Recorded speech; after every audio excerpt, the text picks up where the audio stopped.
Olá, olá, meus queridos alunos do G7 Jurídico, bom dia, boa tarde, boa noite, boa madrugada, bom final de semana, bom feriado a todos vocês.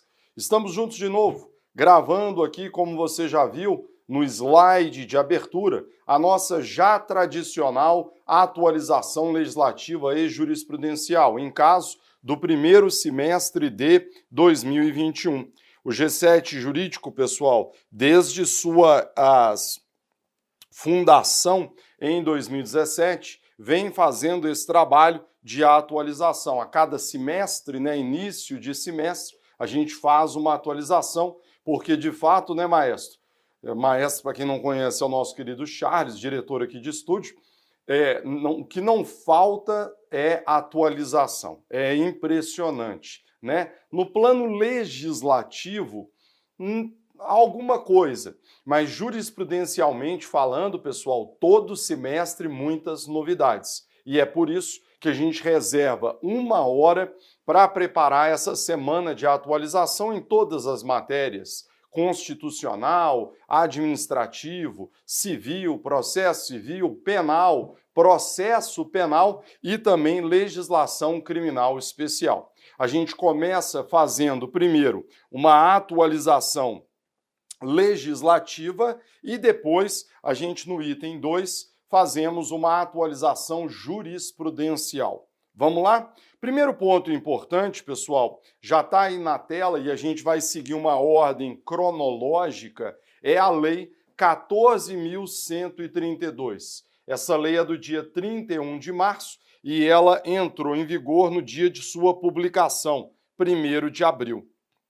A Lei 14.132, ela vai acrescentar o artigo 147-A ao Código Penal, aí chamado, pessoal, é o crime de perseguição, ou se você preferir, o chamado crime aí de stalking, crime de perseguição, e revoga o artigo 65 da Lei de Contravenções Penais. Essa lei, colegas, para ser bem sincero, e está aí inclusive a novidade para vocês, é uma lei que será melhor estudada pelo professor Kleber Masson. Então, na verdade, eu apenas vou exibir o slide para vocês, mas por se tratar de uma mudança inserida no Código Penal, ela será melhor trabalhada pelo Kleber, que é o professor aí de Direito Penal. Aliás, se não me engano, Charles? Clebão já até gravou vídeos aí para o canal do YouTube dele abordando essa nova figura delituosa do stalking. Para o que me interessa, eu chamo sua atenção apenas para o parágrafo 3º, que está aqui na tela. Somente se procede mediante representação.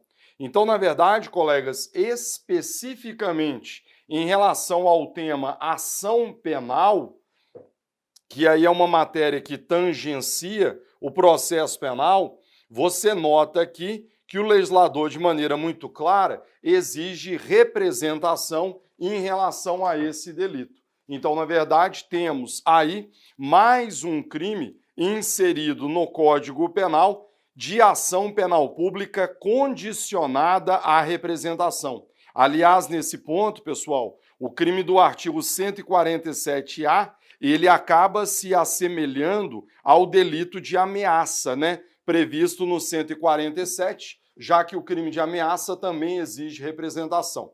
E perceba mais uma vez algo que venho dizendo há muitos anos, que há uma tendência em tornar os crimes sujeitos à representação. E por quê, Charles? Porque, de um lado, evita que a vítima tenha que procurar um advogado. Crimes de ação penal privada, pessoal? Você tem que procurar um advogado, se necessitado, a defensoria pública. Representação é muito melhor. E por quê? Você sinaliza para o Ministério Público dizendo que tem interesse na persecução penal e, a partir daí, o Ministério Público irá agir porque a ação continua sendo pública, porém condicionada à representação. Beleza? Primeira mudança legislativa é essa. Segunda, Lei 14.133, de 1º de abril de 2021. Colegas, essa é a nova lei de licitações e contratos administrativos. Certamente, uma lei que vocês vão estudar onde? Lá no direito administrativo. Quem sou eu para ter a pretensão de abordar alguma coisa, senhores, sobre a nova lei de licitações? Isso aí vocês vão estudar lá nas aulas de direito administrativo ou talvez na atualização com a professora Fernanda Marinella, minha querida amiga, ou com o meu querido amigo Barney Bichara, tá? Mas o que eu quero abordar aqui com vocês, pessoal, é sobre mudanças dentro do processo penal. Renato, como assim? Pois é, pessoal, você sabe que a revogada lei 866, e ela está aí na tela para vocês, ela tinha um dispositivo que dizia que o interrogatório seria o primeiro ato da instrução processual. Está aí na tela, vejam.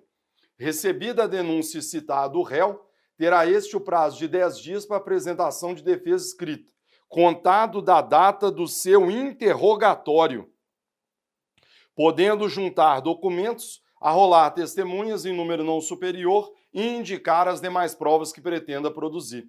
Então, senhores, na revogada lei de licitações, o artigo 104 colocava o interrogatório como o primeiro ato da instrução.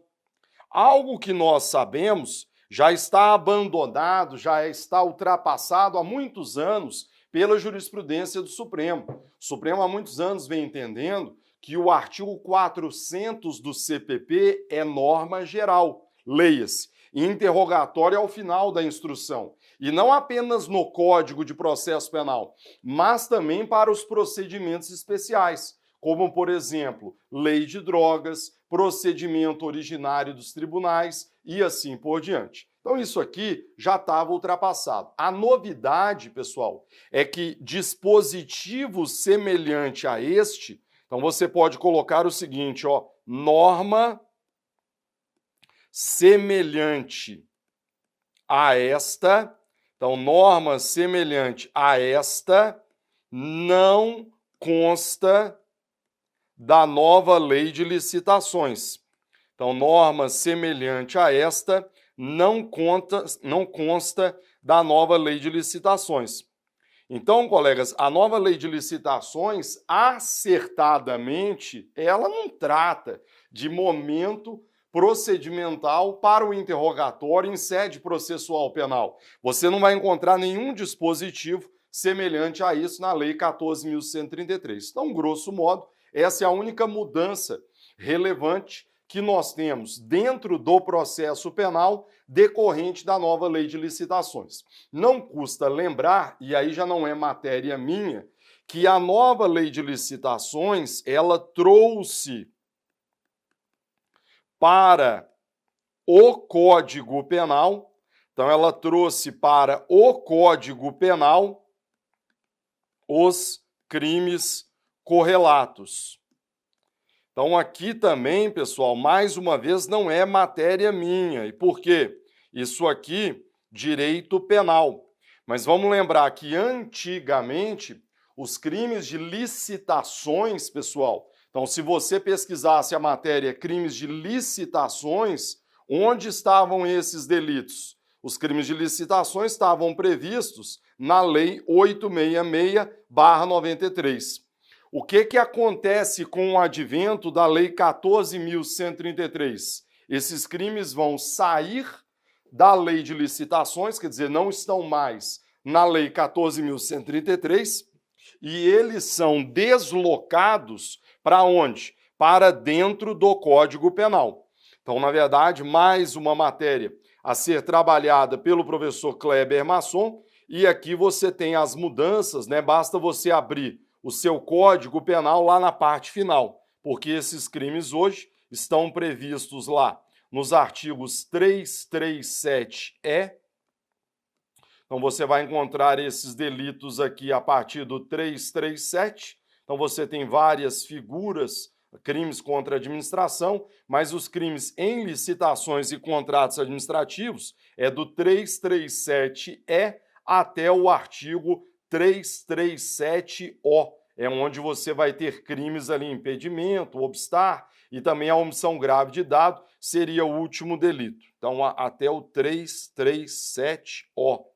Tem até o 337-P, mas aí ele trata da pena de multa. Então, mais uma vez, matéria que não guarda relação com a minha, processo penal, mas é uma matéria importante, porque isso agora está inserido dentro do Código Penal. Aliás, né, a fonte nossa é exatamente essa aqui, né? O Clebão já atualizou suas obras e lançou também um livro aqui abordando exclusivamente essas figuras delituosas que foram introduzidas no âmbito do Código Penal. Seguimos. Próximo item, meus amigos, aí na tela, derrubada dos vetos presidenciais ao pacote anticrime pelo Congresso Nacional.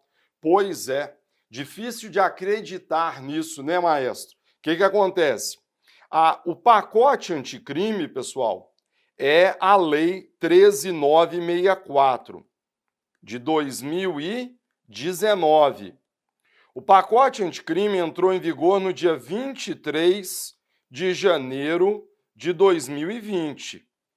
Então, quer dizer, já estamos aí, sei lá, né, 1 ano e meio de vigência do pacote anticrime. Aí, qual era o problema? O problema, pessoal, é que há meses, há anos, aguardávamos o quê? Que o Congresso Nacional apreciasse os vetos derrubados pelo presidente da República. Tem aquele prazo da Constituição, sessão conjunta, parará. Só que por conta da pandemia, Charles, houve um atraso nessa apreciação pelo Congresso Nacional. E quando é que isso aconteceu? Pasmem, no dia 30 de abril, a promulgação se deu no dia 29, a publicação no dia 30 de abril. Então, o Congresso Nacional, pessoal, apreciou os 24 vetos que foram derrubados pelo presidente da República. E dos 24 vetos, 16 acabaram sendo derrubados. Curiosamente, pessoal, os 16 vetos derrubados foram derrubados onde? Todos em matéria criminal. Então, todas as novidades, ou seja, todos esses 16 dispositivos aqui citados para vocês, todos ligados à matéria criminal. E tudo isso agora foi incorporado ao pacote anticrime, a 13.964. Então, aqui você vai ter mudanças dentro do Código Penal, você vai ter mudanças dentro do Código de Processo Penal, dentro da Lei de Execução Penal e dentro da Lei 9.296/96, que é a lei da interceptação das comunicações telefônicas e, desde o pacote, também da interceptação ambiental. Então, você tem 16 novos dispositivos alterando CP, CPP, LEP e Lei 9.296. Professor, o senhor vai abordar esses 16 artigos, parágrafos, incisos, alíneas. O Charles vai mostrar para vocês. Isso aí, pessoal, já foi objeto de análise num vídeo que gravei para vocês. Perceba que a repercussão bastante positiva, né? Há um mês, com mais de 15 mil visualizações. Perceba que é um vídeo extenso, quase 3 horas. O maestro saiu daqui exausto. Eu, então, idem. Mas um vídeo, pessoal, que vale a pena ser assistido. Coloca numa velocidade mais rápida, 1,5, 2, acelere isso aí, mas tem muita coisa importante a ser trabalhada.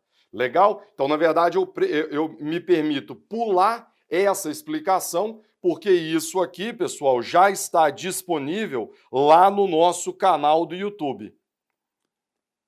Aliás, para quem tiver interesse, essa derrubada dos vetos presidenciais, quem é meu aluno, quem é meu leitor sabe disso, pessoal? Eu tenho um dever de ajudá-los constantemente.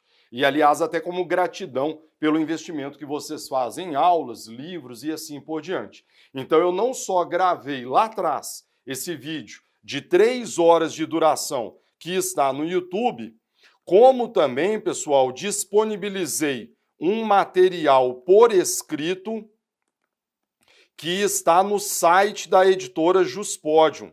Então, se você entrar lá na editora Juspodium, olhar, por exemplo, lá nos meus livros, o Código de Processo Penal, se você olhar no livro do pacote anticrime, você vai encontrar esse material de atualização, Charles, que, salvo engano, tem quase 50 páginas, tem mais de 50, 54 páginas abordando isso aqui. Mais uma vez, repito, disponibilizadas gratuitamente para vocês, porque isso nada é mais do que a minha obrigação.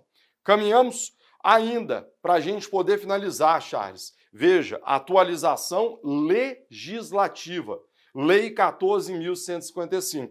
Essa aqui, pessoal, é uma das últimas mudanças legais que alteram o penal e o processo penal.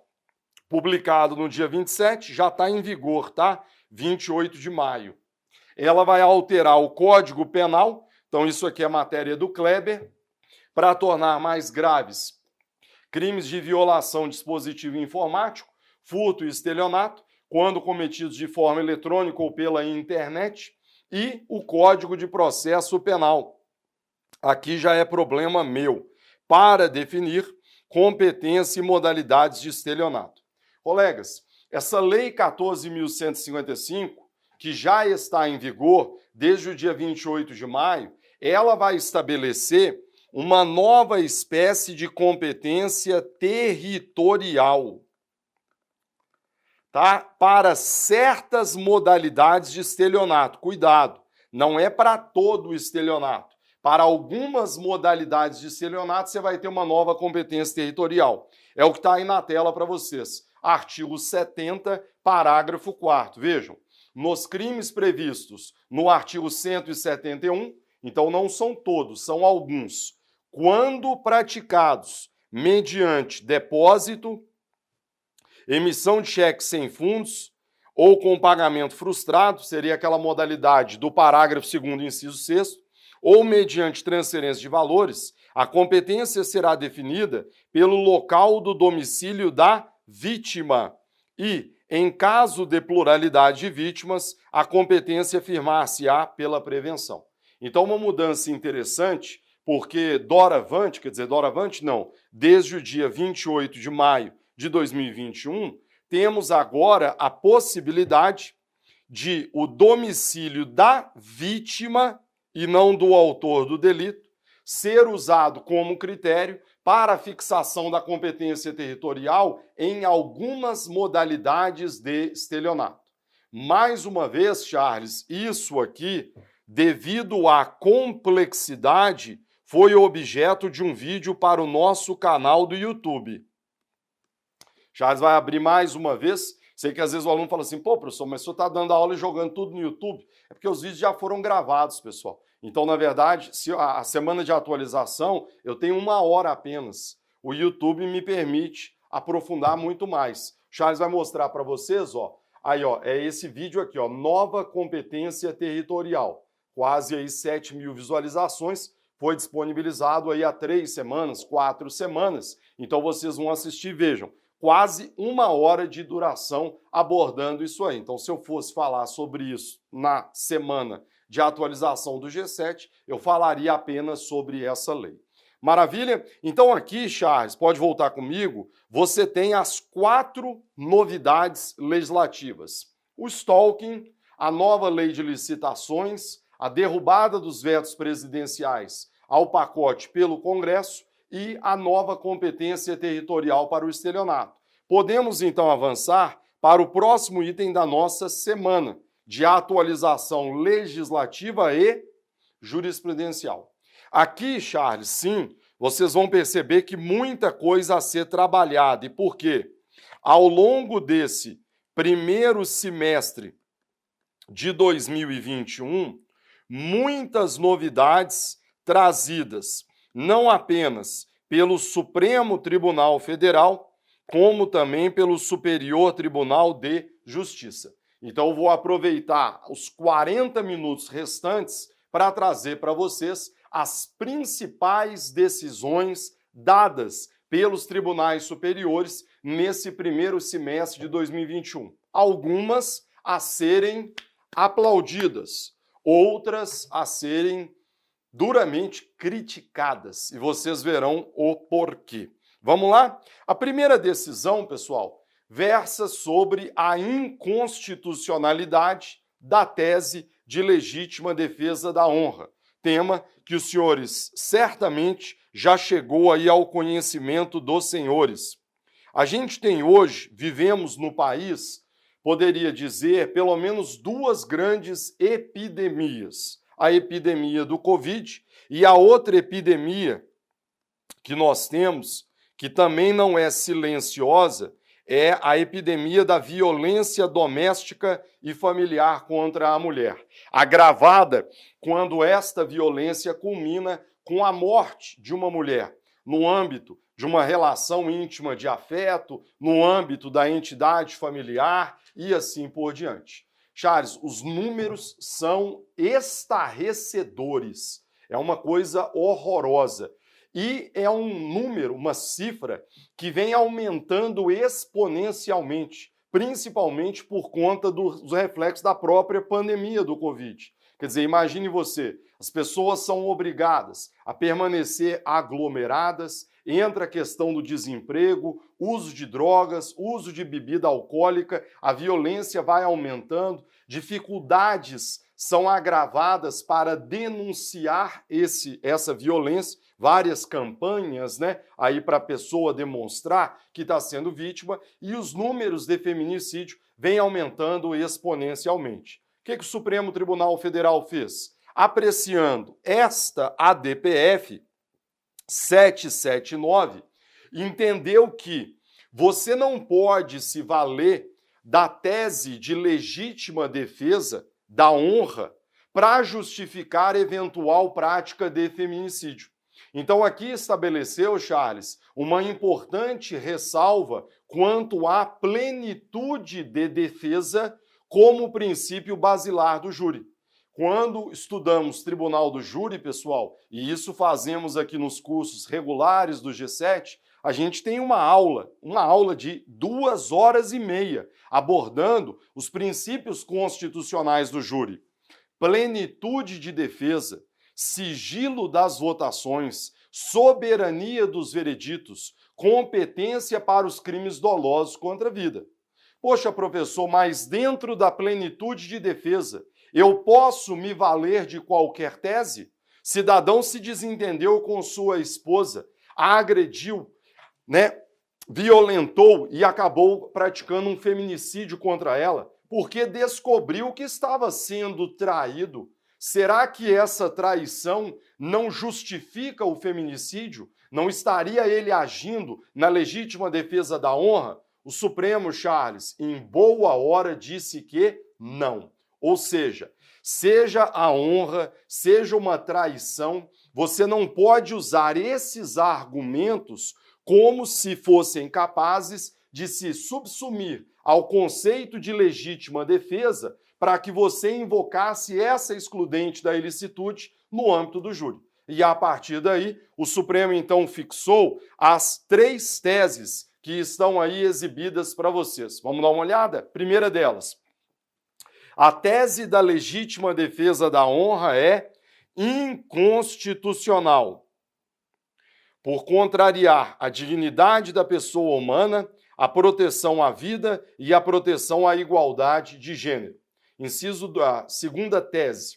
Deve ser conferida a interpretação conforme a Constituição ao artigo 23, 2 e 25, que cuidam da legítima defesa, e ao artigo 65 do CPP, que trata aí dos reflexos, né, de eventual sentença absolutória no âmbito civil. Então você vai estudar o 65 lá dentro da chamada ação civil ex delito, de modo a excluir a legítima defesa da honra do âmbito do Instituto da Legítima Defesa. Então, colegas, você não pode se valer da excludente da ilicitude da legítima defesa para tentar justificar, por exemplo, eventual feminicídio. E 3, a defesa, a acusação, a autoridade policial e o juízo são proibidos de utilizar direta ou indiretamente, a tese de legítima defesa da honra ou qualquer outro argumento que induz a tese nas fases pré-processual ou processual penais, bem como durante o julgamento perante o tribunal do júri, sob pena de nulidade do ato e do julgamento. Então, colegas, essa é uma decisão histórica importantíssima para tentar, difícil dizer, né, Charles, mas para tentar diminuir um pouco os números aí, né, estarrecedores dessa epidemia de feminicídios, mas Supremo então dizendo que você não pode se valer dessa tese e dizendo que seria a terceira tese, né? Se você o fizer, teremos uma nulidade do ato e do julgamento. Resta saber, é uma decisão recente, vejam, o julgamento em março de 2021, como que na prática isso vai ser trabalhado, né, Charles? Porque certamente há de se tomar muito cuidado, se vez por outra a defesa não vai usar essa tese até para provocar o quê? A nulidade do julgamento. Então vai ter que ter uma atenção redobrada do órgão ministerial, do juiz presidente, exatamente para evitar que essa tese seja suscitada, ainda que de maneira indireta, e que possa influenciar os jurados na hora da votação, sobretudo diante daquele quesito absolutório genérico que foi introduzido na reforma do júri em 2008. Então essa é uma decisão histórica colocada aí na tela para vocês. Legítima defesa da honra é inconstitucional. Certeza absoluta, Charles. Tema a ser cobrado em provas de Ministério Público. Então, se você vai fazer prova, MP de Minas Gerais, se você vai fazer prova, acho que MP São Paulo deve abrir agora, no segundo semestre, certamente estudem, porque isso aí será cobrado de vocês. Legal? A gente vai para o primeiro intervalo e voltamos já já.